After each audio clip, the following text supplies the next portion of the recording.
Si j'avais encore des cheveux, je pense que je serais en train de me les arracher. Mieux encore, je peux peut-être refaire une scène que j'ai vue dans Astérix et Cléopâtre. Pas content, pas content, pas content.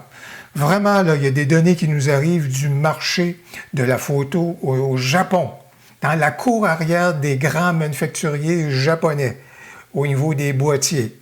Et pour plusieurs d'entre eux, je leur dirais, mais regardez donc les données en provenance de votre propre marché. Qu'est-ce que vous ne comprenez pas? Vous comprenez qu'aujourd'hui, je me paye un petit coup de gueule à l'endroit de certains manufacturiers. Voilà donc ce qu'on examine maintenant.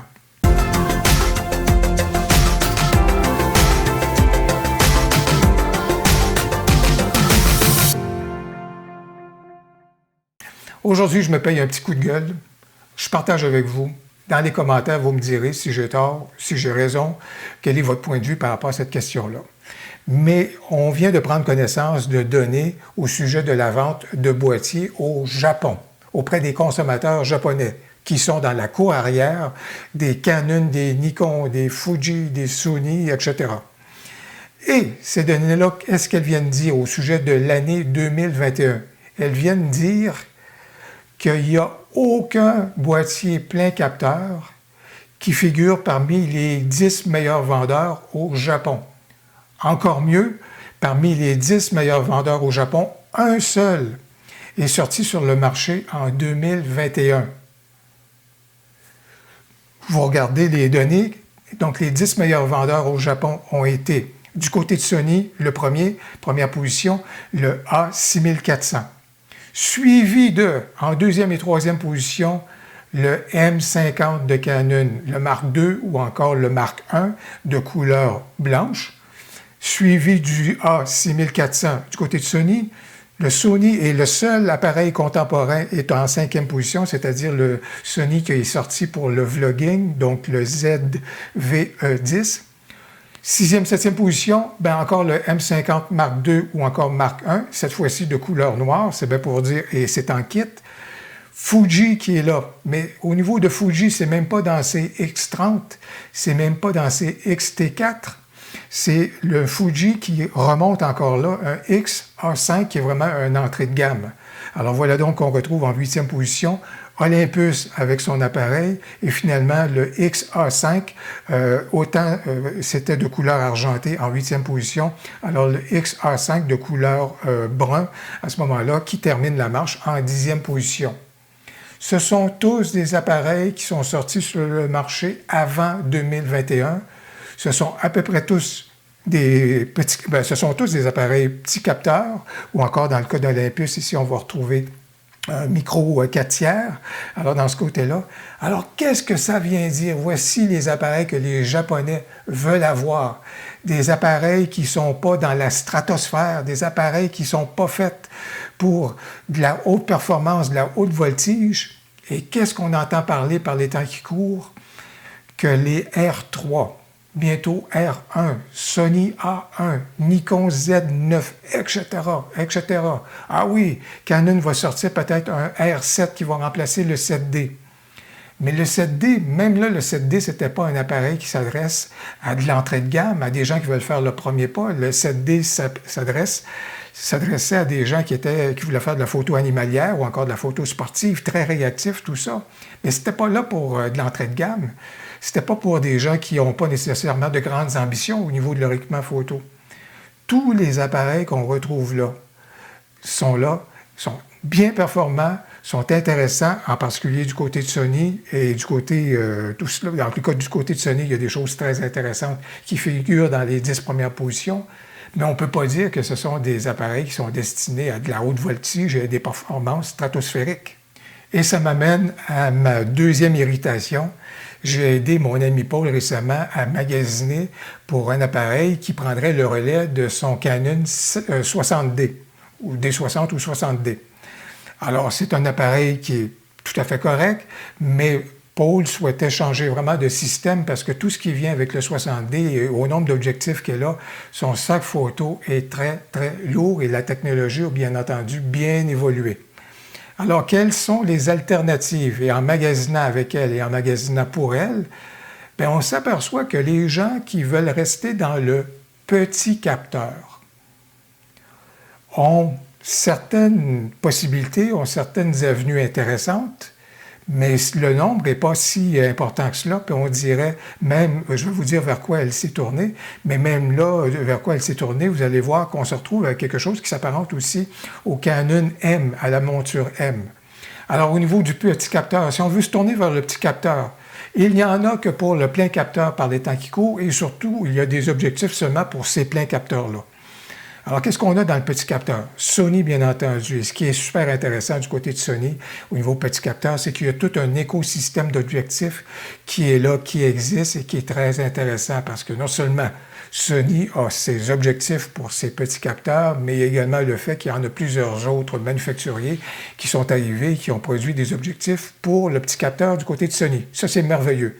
Fuji, qui est résolument garde le cap dans le petit capteur, et après ça, évidemment, il y a le moyen format, fait l'impasse au niveau du plein capteur, mais Fuji a également un écosystème de petits capteurs qui est très intéressant. Et Paul, on a regardé, bien entendu, le petit capteur dont j'ai fait l'acquisition, au niveau donc de la vidéo, mais elle a choisi d'aller plutôt vers petit capteur qu'on retrouve du côté de Nikon. Alors, le Nikon Z50.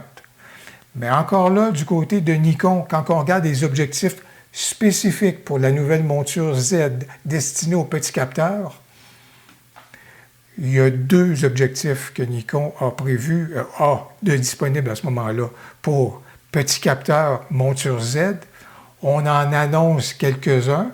Un objectif fixe qui serait, je pense, 24 mm, ce qui ferait donc un 35 mm, ça peut être intéressant, et un grand angle, mais on ne peut pas dire que c'est l'abondance. Et si on parle d'un écosystème, bien, il y a quelques opticiens chinois qui arrivent un peu et peu à peu du côté de Nikon au niveau de la monture Z pour petits capteurs, mais ce n'est pas l'abondance. C'est certainement pas la richesse des options qu'on observe du côté de Fuji ou encore du côté de Sony. Quand j'additionne les 2 situations, c'est-à-dire quand je vois ce qui s'est vendu sur le marché japonais en 2021, quand je regarde les démarches qu'on a eu à faire, je parle de Paul et de moi, pour identifier les appareils qui pouvaient prendre le relais de son petit capteur 60D Canon, quand je regarde l'offre qui était modeste, et quand on plonge dans cette offre-là, et par exemple en faisant le choix du Nikon, quand on regarde l'offre encore plus modeste au niveau des objectifs, qu'est-ce que les grands manufacturiers ne comprennent pas? Pourquoi est-ce qu'ils en sont toujours seulement à des appareils là, qui sont des superstars, là, vraiment des grandes vedettes, là, qui retiennent l'attention encore à cause de leur performance stupéfiante? Pourquoi est-ce qu'on n'en a que pour ces appareils-là? La marge de profit. Ce qu'il faut retenir quand on a vu les chiffres d'affaires au niveau de Canon, je prends Canon en particulier, les ventes de Canon ont baissé. Ça reste, je pense, c'est démontré que ça reste le manufacturier qui a vendu le plus de boîtiers parmi les manufacturiers de boîtiers photo. C'est lui qui en a vendu le plus. Il en a vendu moins que par le passé de façon significative. Par contre, ses profits sont restés pareils, sinon ils se sont élevés un petit peu plus. Qu'est-ce qui ne marche pas? En fait, qu'est-ce qui marche?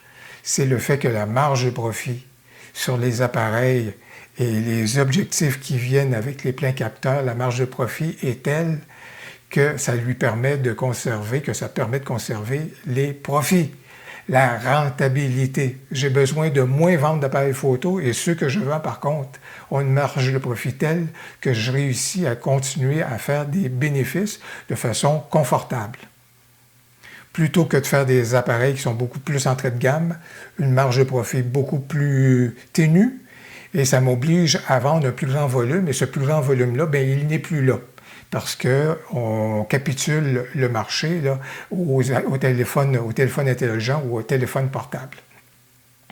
Voilà donc ce qui se passe. Alors voilà donc un défi au niveau de l'offre qui est là pour les gens qui sont à la recherche de petits capteurs, d'appareils petits capteurs qualitatifs. Et c'est pourquoi je salue le fait que les Sony de ce monde, les Fuji de ce monde, ont développé et gardent le cap au niveau du petit capteur et surtout avec un écosystème d'objectifs. Manifestement, Canon n'est plus là parce que la lignée M est vraiment plus dans les cartons. On annonce quelque chose, on verra à quel rythme qu'il y aura des objectifs qui sont destinés à cette monture-là, donc pour petit capteur, quoique plusieurs viennent dire que le 16 mm qui a été mis sur le marché au niveau de la monture R est un objectif qui est destiné aux petits capteurs et c'est fort possible, même si ça fonctionne pour les pleins capteurs, ça c'est dans le domaine du possible.